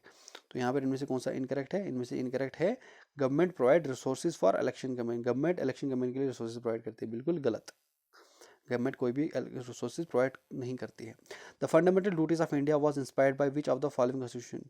तो फंडामेंटल ड्यूटीज कहाँ से इंस्पायर, कहाँ से ली गई हैं। तो ये ली गई हैं यूएसएसआर से। ठीक है, एस्टवाइल यूएसएसआर से ली गई हैं। क्वेश्चन नंबर 71 में आपको बताना है कि कौन सा रॉन्गली पेयर है। तो रॉन्गली पेयर कौन सा है, यहाँ पर पहला ही मानस टाइगर रिजर्व अरुणाचल प्रदेश, ये है असम में एक्चुअल में। तो ये यहाँ पर गलत है। कॉर्बेट नेशनल पार्क उत्तराखंड में है, Sundarban national park West Bengal है और सरिस्का वाइल्ड लाइफ सेंचुरी ये राजस्थान में है। क्वेश्चन नंबर 72 की तरफ चलते हैं। यहाँ पर पूछा गया है रेन वाटर हार्वेस्टिंग से आपका क्या मतलब है। तो रेन वाटर हार्वेस्टिंग क्या होती है, ये होती है कलेक्टिंग और storing water during rains for future use, future use के लिए कलेक्ट करना और स्टोर करना वाटर को फ्यूचर यूज़ के लिए रेन के दौरान। क्वेश्चन 73 में आपको पूछा गया है which two places are connected by east west corridor of national highways authority of India. तो ईस्ट वेस्ट कॉरिडोर में कौन से दो प्लेसेस को कनेक्ट किया गया है NHAI द्वारा। तो सही आंसर पोरबंदर टू सिलचर, यह है east west corridor.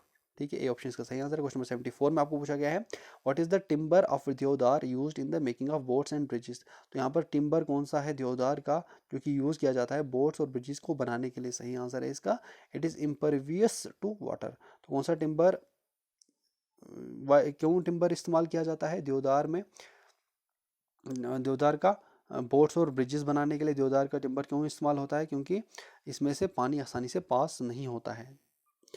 Question number 75 यहाँ पर पूछा गया है which one of the following is located in Leh. Leh में कौन सा यहाँ पर कौन सी सेंचुरी लोकेटेड है। तो यहाँ पर लेह में है चैंगथोंग वाइल्ड लाइफ सेंचुरी। 76 में आपको पूछा गया है फुल फॉर्म बतानी है IUCN की।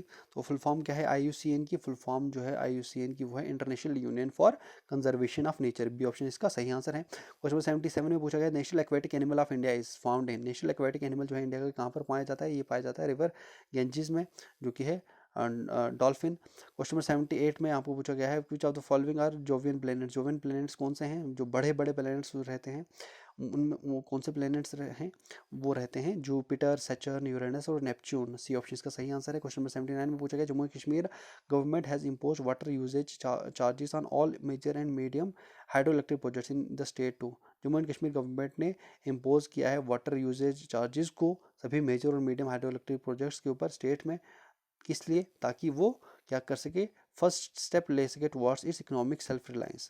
डी ऑप्शन इसका सही आंसर है। क्वेश्चन नंबर 80 में आपको पूछा गया what is the main source of water in J&K state. J&K state में कौन सा है मेन सोर्स वाटर का, स्प्रिंग्स हैं, रिवर्स हैं, ग्लेशियर्स हैं या फिर लेक्स हैं। तो J&K में सबसे मेन सोर्स जो है वाटर का वो है स्प्रिंग्स।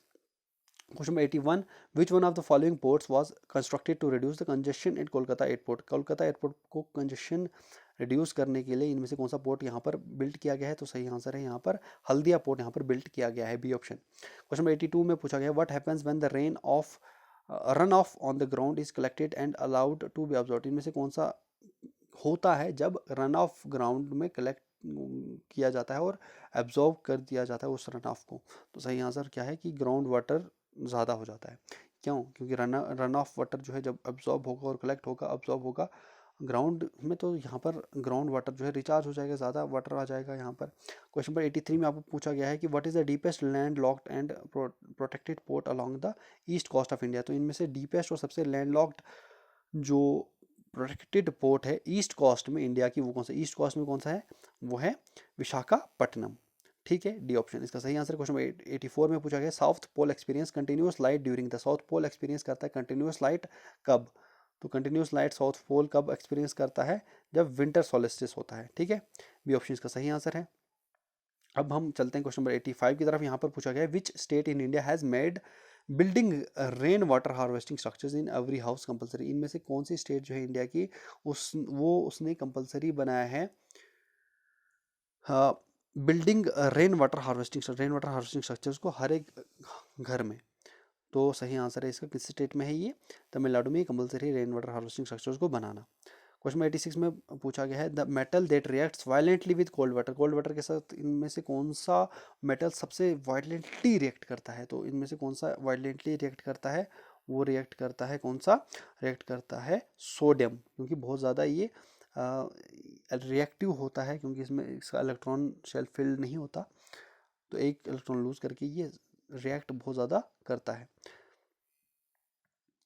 क्वेश्चन नंबर 87 में पूछा गया in plants water is transported through. Water transport होता है प्लांट्स में किसके थ्रू होता है, वो होता है जाइलम के थ्रू। डी ऑप्शन इसका सही आंसर। क्वेश्चन नंबर 88 में पूछा गया है which one of the following metals is in liquid form at room temperature. Room temperature में इनमें से कौन सा मेटल लिक्विड फॉर्म में रहता है, वो रहता है mercury, A option. Question number 89 में पूछा गया है the depletion in the ozone layer is caused by. Ozone layer में डिप्लीशन किस वजह से होती है, तो ओजोन लेयर में डिप्लीशन होती है क्लोरोफ्लोरोकार्बन्स की वजह से, बी ऑप्शन इसका सही आंसर है।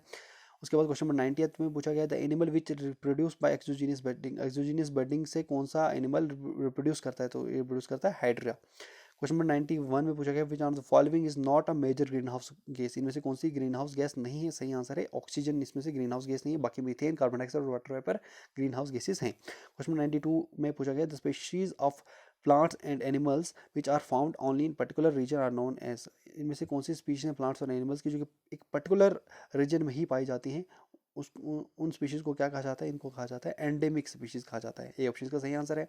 93, which is the most reactive metal among the following, सबसे ज़्यादा रिएक्टिव मेटल कौन सा रहता है इनमें से, तो सबसे ज़्यादा रिएक्टिव मेटल रहता है पोटेशियम, बी ऑप्शन, इनमें से कॉपर, पोटेशियम, जिंक और सिल्वर में से पोटेशियम सबसे ज़्यादा रिएक्टिव है। क्वेश्चन नंबर 94 में पूछा गया है, main difference between a food chain and a food web is that food chains क्या, तो मेन डिफरेंस क्या रहता है फूड चेन और फूड वेब में, that food chains involve only plants while food webs involve animals, या फिर B option में पूछा गया है, दिया गया है, इन्वॉल्व ओनली प्लांट्स और while food webs involve animals, food chains involve plants and animals but food webs involve only animals, food chains are linear but food webs are complex। सही answer यहाँ पर डी ऑप्शन यहाँ पर सही है, क्योंकि food chains जो होती हैं वो लीनियर रहती हैं और फूड वेब्स कम्प्लेक्स रहता है, तो इस वजह से डी ऑप्शन इसका सही आंसर है।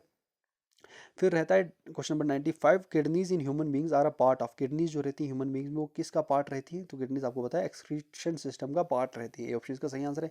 96 में पूछा गया है, intact chloroplast from green leaves can be isolated by, intact chloroplast जो ग्रीन लीव से आइसोलेट किया जाता है वो कहाँ से कैसे आइसोलेट किया जा सकता है, तो ये आइसोलेट किया जा सकता है शक्रोस सोल्यूशन से। Question number 97, light energy is converted by plants in the process of photosynthesis into, light energy को कन्वर्ट किया जाता है प्लांट्स द्वारा फोटोसिंथेसिस की प्रोसेस से, किस में इसको कन्वर्ट किया जाता है, किस एनर्जी में, ये केमिकल पोटेंशियल एनर्जी में इसको कन्वर्ट किया जाता है, ये ऑप्शन इसका सही answer. Question number 98, which one of the elements is the main constituent in the making solar cell, main constituent कौन सा है सोलर सेल्स को बनाने के लिए इनमें से, तो सही आंसर है सोलर सेल्स में सबसे ज़्यादा मेन कॉन्स्टिट्यूएंट जो एलिमेंट रहता है वो कौन सा रहता है, सिलिकॉन रहता है, 98 का ए।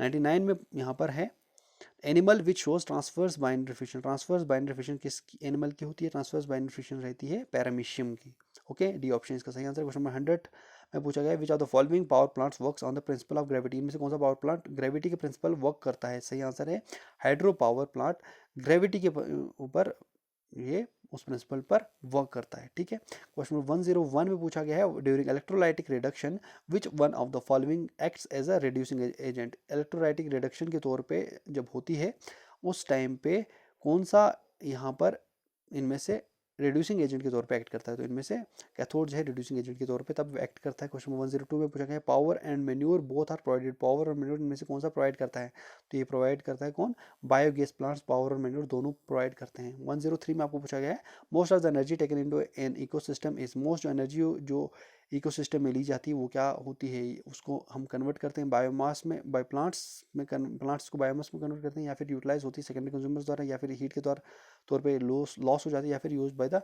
Primary consumers. तो ये जो 103 का सही आंसर है वो है ये क्या होती है, ये हीट के तौर पे जो मोस्ट जो एनर्जी होती है इकोसिस्टम में वो लॉस हो जाती है।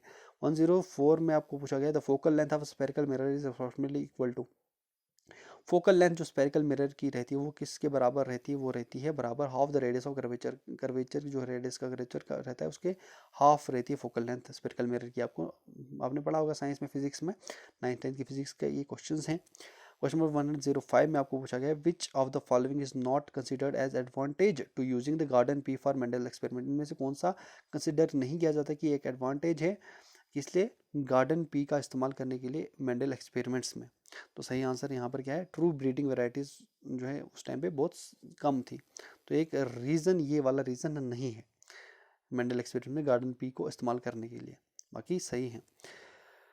हाँ 106 में आपको पूछा गया है, which of the following is an incorrect match, इनमें से कौन सा इनकरेक्ट मैच किया गया है, तो ये Tarapur atomic power station Maharashtra में, केगा जनरेटिंग स्टेशन कर्नाटक में, Kudankulam atomic power station Tamil Nadu, Narora atomic power station ये भी महाराष्ट्र में है, ये गुजरात दिया गया है यहाँ पर, तो डी ऑप्शन इसका सही आंसर है, इनकरेक्टली मैच है।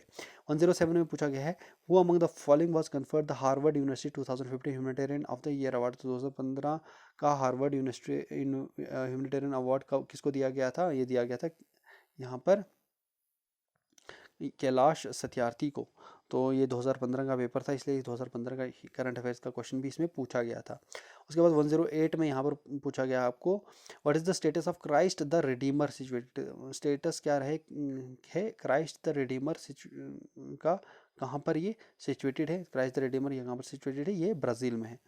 109 में पूछा गया था, when was the international atomic energy establish, international atomic energy जो है वो कब एस्टैब्लिश की गई थी, ये एस्टैब्लिश की गई थी 1957 में, ये आप याद रखेंगे। उसके बाद क्वेश्चन नंबर 110 में आपको पूछा गया था कि when did the infamous Jallianwala Bagh massacre occur, Jallianwala Bagh massacre कब हुआ था, ये आपको पूरी तरीके से डेट याद होनी चाहिए। तो सही आंसर है इसका 13 अप्रैल 1919, 13 अप्रैल को ये इनफेमस जलियांवाला बाग मैसेकर हुआ था। 111 में आपको पूछा गया है, who was the chairman of Indian space research organisation when it was set up in 1969 at Ahmedabad. तो इसरो का चेयरमैन कौन था जब इसको सेटअप किया गया था 1969 में अहमदाबाद में, तो उस टाइम पे कौन थे, प्रोफेसर विक्रम साराभाई इसके चेयरमैन थे। क्वेश्चन नंबर 112 में आपको पूछा गया है, बुक आनंद मैथ किसने लिखी है, तो आनंद मैथ किसने लिखी है, तो आनंद मैथ लिखी है यहाँ पर ए ऑप्शन जो है हमारे पास बंकिम चंद्र चट्टोपाध्याय, इसने यहाँ पर आनंद मैथ लिखी है।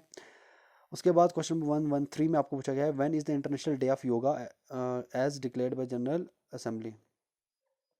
तो international day of yoga general assembly ने कब डिक्लेयर किया है कि कब मनाया जाएगा, ये मनाया जाएगा 21 जून को। 114 में आपको पूछा गया है, former Indian president doctor Kalam was addressing the student of which management institute before he collapsed and eventually died. तो यहाँ पर आपको बताया गया कि हमारे फॉर्मर डॉक्टर अब्दुल कलाम जो हमारे प्रेसिडेंट थे, वो कहाँ पर किस आईआईटी में, ये आईआईएम या किस इंस्टीट्यूट में थे ये, जब ये बाद में कोलैप्स करके इनकी डेथ हो गई थी।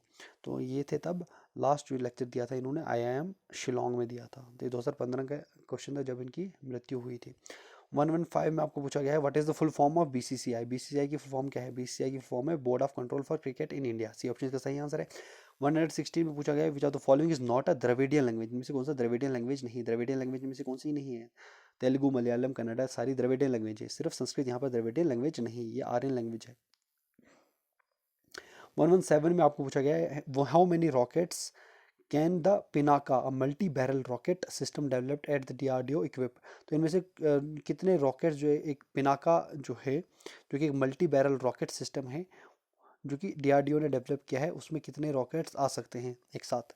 तो सही आंसर है, कितने रॉकेट लॉन्च कर सकता है, 12 रॉकेट्स को लॉन्च कर सकता है पिनाका जो मल्टी बैरल रॉकेट सिस्टम है। क्वेश्चन नंबर 118 में आपको पूछा गया था, who won the 2015 BNP Paribas WTA finals in the women's category. WTA finals जो था वर्ल्ड टेनिस एसोसिएशन का 2015 का बीएनपी परिबास जो था, ये टाइटल किसने जीता था, ये जीता था सानिया मिर्जा और मार्टिना हिंगिस ने। 119 में पूछा गया था आपको, currency of which of the following countries is not called rupee, इनमें से किस कंट्री की करेंसी को रुपी नहीं कहा जाता। तो सही आंसर है यहाँ पर क्या, इंडोनेशिया की करेंसी को रुपी नहीं कहा जाता, बाकी नेपाल श्रीलंका पाकिस्तान इन सब रुपीज़ में इनकी करेंसीज है। 120 में पूछा गया है, which of the following countries joined by UNO in 2006 and become the 192nd member of the UNO। इनमें से कौन सी कंट्री 192nd मेंबर बनी है यूएनओ की, जो कि 2006 में ज्वाइन की थी यूएनओ को। सही आंसर है मोंटेनेगारो, बी ऑप्शन इसका सही आंसर है।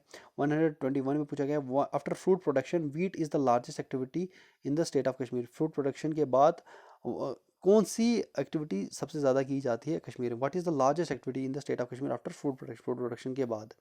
तो यहाँ पर 121 का सही आंसर जो है वो है सैफरॉन कल्टीवेशन सबसे ज़्यादा की जाती है जम्मू कश्मीर में फ्रूट प्रोडक्शन के बाद, सी ऑप्शन इसका सही आंसर है। 122 में आपको पूछा गया है कि किस दिन आर्मी डे मनाया जाता है इंडिया में। तो आर्मी डे कब मनाया जाता है, ये मनाया जाता है 15 जनवरी को। 123 में पूछा गया था, डाचीकाम नेशनल पार्क फेमस है किस एंडेंजर्ड स्पीशीज़ के लिए, कौन सी एंडेंजर्ड स्पीशीज़ यहाँ पर है, वो है यहाँ पर हांगुल, बी ऑप्शन इसका सही आंसर है। 124 में पूछा गया था, विच of the following is the largest fresh water lake, इनमें से कौन सी फ्रेश वाटर लेक सबसे बड़ी है। तो सही सबसे बड़ी कौन सी थी, Fuller lake largest fresh water lake है। 125 में पूछा गया था, what is the current total number of seats in Jammu and Kashmir legislative assembly. Jammu Kashmir legislative assembly में 2015 में उस वक्त कितनी टोटल नंबर ऑफ सीट्स थी जम्मू कश्मीर में की लेजिस्लेटिव असेंबली में, उस टाइम पे थी 111। ओके अब 370 आर्टिकल आ चुका है, हट चुका है, और उसके बाद अभी J&K रिऑर्गेनाइजेशन एक्ट 2019 भी आ गया है यहाँ पर। अब इसके बाद 126 में आपको पूछा गया है which of the following states produces maximum saffron annually in India, इसमें से कौन सा सेफ्रॉन सबसे ज़्यादा प्रोड्यूस करती है। सेफ्रॉन आपको पता है कश्मीर, जम्मू कश्मीर में सबसे ज़्यादा प्रोड्यूस होता है। उसके बाद आपको क्वेश्चन नंबर 127 में क्या पूछा गया है, यहाँ पर दोस्तों आपको पूछा गया है Sindh valley hydro electric project कहाँ पर, किस रिवर की बैंक्स पर है। तो Sindh valley hydro electric project यहाँ पर कहाँ पर है, नाला सिंध रिवर, नाला सिंध रिवर में है Sindh valley hydro electric power project. Okay, D option सही आंसर। 128 में पूछा गया है who among the following was the 29th Indian chief justice, 29th Indian chief justice कौन बने थे, तो ये बने थे कौन, आदर्श सेन आनंद। आदर्श सेन आनंद ये थे 29th इंडिया के चीफ जस्टिस सुप्रीम कोर्ट के। 129 में पूछा गया है whose birthday is celebrated as teachers day in India, कौन किसके बर्थडे को हम टीचर्स डे के तौर पे सेलिब्रेट करते हैं, तो आपको पता है ये हम डॉक्टर सर्वपल्ली राधाकृष्णन के बर्थडे को एज टीचर्स डे के तौर पे मनाया जाता है। 130 में आपको पूछा गया है which of the following is known as mead of gold, mead of gold किसको कहा जाता है, मीड ऑफ गोल्ड कहा जाता है सोना मग को। डी ऑप्शन इसका सही आंसर है। 131 में पूछा गया है which temple occupies the top of hill known as Takhte Sulaiman in the south east of Srinagar, तो इसमें से कौन सा टेम्पल ऑक्युपाई करता है, हिल्स के टॉप पे है और इसको तख्ते सुलेमान कहा जाता है, और ये है कहाँ पर, साउथ ईस्ट में है श्रीनगर में। तो कौन सा है ये तख्ते सुलेमान, ये है शंकराचार्य टेम्पल। ठीक है, ये सी ऑप्शन इसका सही आंसर है, ये पूछा गया था। उसके बाद 132 में पूछा गया था कि इनमें से कौन सा वैली ऑफ शेफर्ड्स, इनमें से किसको कहा जाता है, वैली ऑफ शेफर्ड्स कहा जाता है पहलगाम को। ए ऑप्शन का सही आंसर था। क्वेश्चन नंबर 133 में आपको पूछा गया था इनमें से कौन सा क्लॉज जो है आर्टिकल 370 का पावर देता है प्रेसिडेंट को ताकि वो डिक्लेयर कर सके आर्टिकल 370 को सीज कर जाए, आर्टिकल 370 ऑपरेट करना टू बी ऑपरेटिव। तो इनमें से कौन सा क्लॉज आर्टिकल 370 को ये पावर देता है कि प्रेसिडेंट डिक्लेयर कर सकता है कि आर्टिकल 370 सीज हो जाए ऑपरेटिव होना, तो कौन सा क्लॉज है आर्टिकल 370 को, वो है क्लॉज 3। ओके, फिर है 134 में पूछा गया था वो was the last Dogra ruler of Jammu and Kashmir, का लास्ट डोगरा रूलर कौन थे, तो लास्ट डोगरा रूलर कौन थे यहाँ के, वो थे हरी सिंह, आपको पता है। 135 में आपको पूछा गया था which town is located near the temple of Vaishno Devi, Vaishno Devi के नज़दीक कौन सा टाउन है, तो कटरा, पूंछ, बांदीपुरा, सोपोर, सही आंसर है कटरा, सही आंसर आपको पता है। ओके, अब हमारे पास क्वेश्चन नंबर 136 आ चुका है। यहाँ पर आपको क्या करना था, यहाँ पर आपको करना है find the missing number of the series. यहाँ पर क्या दिया गया है, ये सीरीज दी गई है, यहाँ पर आपको मिसिंग नंबर इसमें से फाइंड आउट करना है। तो यहाँ पर जो सीरीज दी गई है इस प्रकार से दी गई है, यहाँ पर 5 नहीं है एक्चुअल में, यहाँ पर क्या है, यहाँ पर 6 है, 6 है, फिर 24 है, 120 है, फिर क्वेश्चन मार्क है, फिर 5040 है। आपको मिसिंग सीरीज़ का बताना है, तो क्या है, तो यहाँ पर 6 को मल्टीप्लाई किया गया है 4 के साथ, फिर आया 24, फिर 24 को मल्टीप्लाई किया है 5 के साथ, फिर आया 120, फिर 120 को मल्टीप्लाई करेंगे हम 6 के साथ, तो हमारे पास आ जाएगा कितना, हमारे पास आ जाएगा आंसर जो रहेगा 720। सी ऑप्शन इसका सही आंसर रहेगा। अब क्वेश्चन नंबर 137 में पूछा गया था आपको, इस प्रकार से आपको दिया गया है a car moving from Bangalore to Chennai takes x hours to cover the distance at speed of 40 kilometre per hour. यहाँ पर एक कार दी गई है, वो बेंगलोर से चेन्नई की तरफ मूव कर रही है और x आवर्स यानी इतना टाइम, आपको x आवर्स का टाइम लगा रही है डिस्टेंस कवर करने में, बेंगलोर से चेन्नई में जो डिस्टेंस है उसको कवर करने के लिए at a speed of 40 kilometre per our, 40 kilometre per our की स्पीड से ये मूव कर रही है और x आवर्स दिखा रही है बेंगलोर से चेन्नई में जाने के लिए। It takes 3 hours more of its speed if its speed is reduced by 10 kilometers। ये 3 आवर्स ज़्यादा लगाती है, यानी कि x+3 लगा रही है आवर्स, अगर इसकी स्पीड जो है 10 किलोमीटर कम कर दी जाए, यानी कि 40 से 30 कर दी जाए, तो डिस्टेंस क्या रहेगा बेंगलोर से चेन्नई। आपको पता है कि डिस्टेंस होता है speed into time, speed into time होता है डिस्टेंस। तो यहाँ पर क्या होगा, यहाँ पर क्या है, यहाँ पर जो डिस्टेंस रहेगा वो सिमिलर रहेगा, तो दोनों से हम इक्वेट करेंगे, डिस्टेंस होता है स्पीड इनटू टाइम। ओके, तो यहाँ पर पहले क्या दिया गया है, डिस्टेंस तो सिमिलर दिया गया था, स्पीड क्या दी गई थी, स्पीड दी गई थी 40 और डिस्टेंस दिया गया है x, तो 40x इक्वल टू किसके बराबर है, यहाँ पर बाद में क्या है कि 3 आवर्स यहाँ पे टाइम ज़्यादा लग रहा है, तो स्पीड यहाँ पर बाद में 10 किलोमीटर कम हो रही है, यानी कि 40 से 30 हो रही है, और टाइम जो है कितना लग रहा है x+3। ओके, तो यहाँ से आप क्या निकालेंगे, x की वैल्यू आप निकाल लेंगे, तो यहाँ पे आ जाएगा 40x माइनस 30x, 40x ये 30 को हम इसको अंदर कर लेंगे, 30x प्लस 90 आ जाएगा, तो यहाँ पे आ जाएगा 40x माइनस 30 आ जाएगा हमारे पास 10x इक्वल टू 90 आ जाएगा, तो x हमारे पास क्या निकल कर आएगा 90/10 आएगा, हमारे पास x आ जाएगा हमारे पास 9, x हमारे पास 9 आ गया। तो ये हमारे पास क्या है, ये हमारे पास x आवर्स यानी कि टाइम है, कवर करने के लिए डिस्टेंस को, जो कि हमें नहीं पता, at speed of 40 kilometre per hour. तो अब हमें निकालना क्या है, डिस्टेंस ही तो निकालना है। तो हमारे पास, अगर हमारे पास टाइम आ गया, डिस्टेंस आ गया, तो स्पीड, डिस्टेंस कैसे निकलता है, डिस्टेंस निकलता है स्पीड इंटू टाइम। तो स्पीड कितनी है, स्पीड हमारे पास दी गई है 40, टाइम कितना दिया गया है, निकला कितना 9, तो 9 4 से 36, तो 360 आ जाएगा। 360 किलोमीटर टोटल डिस्टेंस है, कहाँ का, बेंगलोर से चेन्नई की तरफ। सी ऑप्शन इसका सही आंसर है। अब यहाँ पर जो क्वेश्चन नंबर 138 है, इसमें क्या दिया गया है, इसमें आपको दिया गया है सेरेना एंड वीनस, सेरेना और वीनस दी गए हैं। They started from the same point, इन्होंने सेम पॉइंट से स्टार्ट किया है सेरेना और वीनस ने। And they walked, Serena walked for some distance in the south direction, took a left turn and walked for 2 kilometers, whereas Venus walked in the north direction, then took right turn and walked for 2 kilometers. which direction is Serena with respect to Venus? देखिए, Serena को हम S से represent करते हैं और Venus को हम V से रिप्रेजेंट करते हैं, ठीक है। अब हम इस प्रकार से हम बना लेते हैं यहाँ पर क्या, ईस्ट, वेस्ट, नॉर्थ और ये आ गया साउथ, ये डायरेक्शंस हैं। अब सेरेना और वेनस ने सेम डायरेक्शन से, सेम पॉइंट से स्टार्ट किया है। अब यहाँ पर क्या है, यहाँ पर ये पॉइंट है, यहाँ इस पॉइंट से स्टार्ट किया है। अब Serena walk for some distance in the south direction, south direction में इन्होंने वॉक किया, सेरेना ने साउथ डायरेक्शन में इस तरीके से वॉक किया सेरेना ने। उसके बाद ये लेफ्ट टू का left turn and walk 2 kilometre, तो लेफ्ट की तरफ जाएगी तो 2 किलोमीटर इसने फिर से डिस्टेंस ट्रेवल किया। तो यहाँ पर अभी सेरेना है यहाँ पर।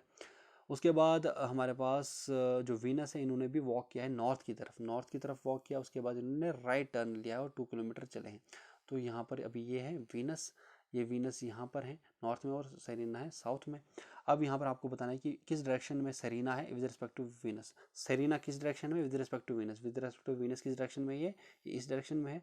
तो ये वाली डायरेक्शन कौन सी है, ये है साउथ डायरेक्शन। तो सही आंसर क्या बन जाएगा यहाँ का, सही आंसर बन जाएगा यहाँ पर साउथ, यानी कि सी ऑप्शन इसका सही आंसर हो जाएगा। 139 में आपको क्या पूछा गया है, pointing towards a boy Sita told to Gita he is the son of my brother's husband's son, how is the boy related to Sita. यहाँ पर ब्लड रिलेशन का क्वेश्चन है। यहाँ पर इस क्या दिया गया है कि यहाँ पर सीता जो है गीता से बता रही है कि ये एक बॉय को पॉइंट आउट करके, अब उसके हिसाब से हम ये पूरा बना देते हैं चार्ट। अगर बॉय है यहाँ पर बी प्लस हम, ये एक बॉय है, ये है, इसको पॉइंट आउट करके सीता क्या कह रही है, that he is the son, he is the son, son है किसका, son of my mother's husband's son, my mother's. अब माई मदर्स, मदर्स की यहाँ पर है, ये है मदर, किसकी मदर है ये किसकी मदर है, ये है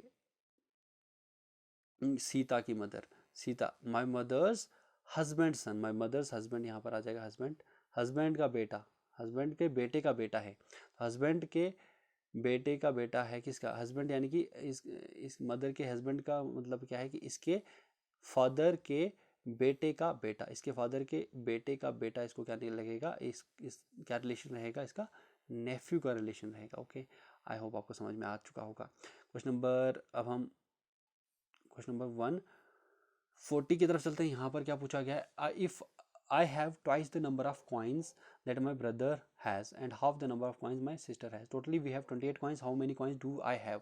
तो यहाँ पर इस प्रकार से आपको सॉल्व करना है 140th क्वेश्चन को। यहाँ पर कॉइन्स दी गई हैं, लेट हम करेंगे कि मेरे पास कितनी कॉइन्स हैं, एक्स कॉइन्स हैं। यहाँ पर आपको, आपके पास लेट करते हैं हम कि आपके पास कितनी कॉइन्स हैं, एक्स कॉइन्स हैं मेरे पास कितनी कॉइन्स हैं, एक्स हैं। अब यहाँ पर बताया गया है कि मेरे ब्रदर के पास कॉइन्स क्या हैं, मेरे पास डबल कॉइन्स हैं मेरे ब्रदर से, तो ब्रदर के पास कितनी कॉइन्स होंगी, एक्स पॉन 2 कॉइन्स होंगी। और सिस्टर के पास मेरे से डबल कॉइन्स हैं, तो सिस्टर के पास कितनी होंगी, 2x। ओके, और टोटल कॉइन्स दिए गए हैं 28, तो क्या करेंगे हम, x plus x upon 2 plus 2x, ये आ जाएगा हमारे पास 28। तो यहाँ से हम x की वैल्यू निकालेंगे, x और x 2x हो जाएगा 3x, 3x plus x upon 2, तो 3x इंटू 2 आ जाएगा 6x, 6x प्लस x आ जाएगा 7x अपॉन 2, 7x अपॉन 2 क्या आ जाएगा 7x अपॉन 2, हमारे पास कितना है 28, तो 28 आ जाएगा हमारे पास। तो 7 1 ज़र 7, 7 4 ज़र 28, 4 2 ज़र 8, यानी कि x हमारे पास कितना आ जाएगा, x हमारे पास क्या आ जाएगा 8। तो x क्या है, x हमारे पास है कॉइन्स हैं जो कि मेरे पास हैं, कॉइन्स हैं जो कि मेरे पास हैं। तो दोस्तों यही आपको निकालना था, एक्स कॉइन्स निकालनी थी। तो एक्स कितना आ गया हमारे पास, 8 आ गया। तो ए ऑप्शन इसका सही आंसर है। 101 में आपको 141 में आपको क्या बताया गया है, 3 times the sum of the digits of the number is 8 less than the number, if the sum of the digits of the number is 5 then what is the number. तो यहाँ पर 3 टाइम्स बताया गया है कि sum of the digits of a number is 8 less than the number. अब एक number दिया गया है, एक नंबर आपको बताना है कि वो नंबर क्या है। हम लेट करते हैं उस नंबर को कि वो नंबर है क्या, लेट करते हैं वो नंबर, वो है x। अब यहाँ पर बताया गया है कि 3 times of the sum of the digit of the number, sum of digits जो हैं उस नंबर के, उनकी जो डिजिट्स हैं उनका 3 टाइम्स जो है सम ऑफ डिजिट्स का, सम ऑफ डिजिट्स यहाँ पे 5 है, तो 3 times of sum of digits यानी कि 3 इंटू 5 वो किसके बराबर है, वो है 8 less than the number. 8 less then number, number क्या है x हमने किया है, तो 8 less then number x minus 8 हो जाएगा। ठीक है, तो यहाँ से आप x की वैल्यू निकालेंगे, 5 3 ज़र 15, 15 प्लस 8 आ जाएगा कितना, x की वैल्यू आ जाएगा क्या आ जाएगी 23। तो बी ऑप्शन यहाँ पर हमारा सही आंसर हो जाएगा। क्या नंबर रहेगा, 23 रहेगा, जिनके जो जो 2 डिजिट है उनको ऐड करके हमारे पास क्या आएगा, 3 times of the sum of the digits equal to number जो कि 8 लेस होगा। ओके 142 में क्या है, यहाँ पर नेक्स्ट नंबर आपको बताना था। सीरीज में आपको 6 9 18 और 45 दिया गया था। तो इसमें किस प्रकार से आपको करना था, 6 को 1.5 से मल्टीप्लाई करना था, उसके बाद 1.5 के बाद 2 के साथ 9 इंटू 2 करना था। ओके 18 आ जाता। फिर 18 इंटू 18 इंटू क्या करते आप, 18 इंटू 2.5 करते तो तब आ जाता हमारे पास 45। तो 45 इंटू 3 हम करेंगे तो हमारे पास क्या आ जाएगा, जो आंसर हमें रिक्वायर्ड है, जो कि क्या है, जो कि क्या है हमारे पास 135। ए ऑप्शन का सही आंसर है। अब हमारे पास जो अगला नेक्स्ट सीरीज़ आपको 143 में आपको बतानी थी किस प्रकार से आपको इसको करना था। तो यहाँ पर जो नेक्स्ट लेटर है सीरीज़ का वो आपको बताना था ACFJ। तो इस प्रकार से आगे क्या आएगा, ABC, यहाँ पर एक एक एक, एक 2 का डिफरेंस है, फिर उसके 3 का डिफरेंस है, फिर 4 का डिफरेंस है, 5 का डिफरेंस आता। तो यहाँ पर आ जाता ओ ऑप्शन, ओ यहाँ पर सही आंसर आ जाता। तो बी ऑप्शन इसका सही आंसर हो जाता। 144 में यहाँ पर Andrew covers half the distance at speed of 60 kilometre per hour and remaining half distance at 40 kilometre per hour, what is average speed. तो एवरेज स्पीड आपको निकालनी थी। तो एवरेज स्पीड निकालने के लिए आपको यहाँ पर total distance upon total time हो जाता आपके पास एवरेज स्पीड। तो एवरेज स्पीड किस प्रकार से निकलती, हम हमारे पास वी लेट करते हैं, हम टोटल एवरेज स्पीड है और एस जो है टोटल डिस्टेंस और टी टोटल टाइम था। तो हमारे पास टाइम 2 प्रकार से था ना, v equal to S upon T1 हमारे पास था, T1 प्लस T2 था। ठीक है, T1 प्लस T2 था। अब यहाँ पर T1 और T2 हम अलग से निकालेंगे। S अपॉन क्या था, T1 क्या था, T1 हमें कैसे निकलेगा, S यानी कि हाफ डिस्टेंस जो है, जो कि इन्होंने कैसे कवर किया है, डिस्टेंस जो डिस्टेंस अपॉन टाइम है, half distance 60 kilometre per our से किया है, तो S अपॉन 2 आता अपॉन 60 आता प्लस S अपॉन 2 अपॉन 40 आता। तो यहाँ से आप सॉल्व कर लीजिएगा, तो यहाँ से आपको एवरेज स्पीड निकल जाएगी जो कि आती है आपके पास 48। ओके, इसको सॉल्व करके आपको आ जाती है 48। 145 में आपको बताना था नेक्स्ट टर्म इस सीरीज़ की आती है AZCXEVGT। तो नेक्स्ट टर्म क्या आती, यहाँ पर ए में क्या कितना ऐड किया गया है, ए में ऐड किया गया है यहाँ पर +2 ABC आ जाता। फिर z में माइनस किया गया है -2 z XYZ। तो यहाँ इस प्रकार से g में क्या हम करते +2 करते, +2 आ जाता i। तो और उसके बाद हम क्या करते, t में -2 करते तो हमारे पास आ जाता r। तो सही आंसर आ जाता IR। ओके, ए ऑप्शन इसका सही आंसर बन जाता। 146 में आपको बताया गया है, one morning Shikhar and Dhawan were sitting in a park facing each other. Shikhar और धवन एक दूसरे को फेस करके पार्क में यहाँ पर बैठे हुए हैं। Shikhar shadow was falling on his left, what is the direction Shikhar is facing. तो यहाँ पर क्या हो जाता, यहाँ पर अगर मॉर्निंग में है ईस्ट वेस्ट नॉर्थ साउथ में, अगर मॉर्निंग में है तो अगर शिखर की जो शेडो है उसके लेफ्ट में है, तो अगर वो मॉर्निंग में है तो मॉर्निंग में यहाँ पर ईस्ट से सूरज चढ़ता है ना, ईस्ट में होगा सूरज, तो उस टाइम पे अगर उसके लेफ्ट में है तो इस प्रकार से फेस कर रहा होगा ना, इस अगर शिखर ये है तो इस प्रकार से ये नॉर्थ डायरेक्शन में होगा और इस तरफ इसकी शेडो होगी। उसी प्रकार से धवन जो है उसकी शेडो भी इस तरफ होगी, पर ये इस तरफ फेस कर रहा होगा, किस तरफ, साउथ में। तो आपको धवन आपको बताना है कि किस तरफ ये फेस कर रहा होगा, ये फेस कर रहा होगा साउथ की तरफ। ठीक है, यहाँ पर इसका सही आंसर जो रहेगा 146 का वो रहेगा ए ऑप्शन। ओके, 147 में आपको विजन अगर कोडेड है OPJTJW में, तो देन मिशन इज कोडेड है, तो इसको आपको सिंपल आपको फॉर्मूला लगाना था इसका, तो सिंपल आप इसका सही आंसर जो है बी ऑप्शन हो जाता। उसके बाद Rajesh walked 3 kilometre in the west direction, then he took a right turn and walk for 12 kilometre, again he took a left turn and walk for 2 kilometre, how far is from the starting point. तो इसका भी आप इसको east west north south का direction बना के आप इसको सॉल्व करना था। सही आंसर इसका था डी ऑप्शन। ठीक है, ज़्यादा मैं डीप में घुसते हुए नहीं जाऊँगा। अब यहाँ पर जो नेक्स्ट नंबर सीरीज़ का क्वेश्चन था 3, 7, 12 और 18, यहाँ पर क्या करना था, यहाँ पर सबसे पहले 3 में +4 कर दिया, 7 आ गया, 7 में +5 कर दिया, 12 आ गया, 12 में +6 कर दिया, 18 आ गया, तो 18 में +7 करना था, तो हमारे पास 25 आ जाता, तो डी ऑप्शन का सही आंसर बन जाता।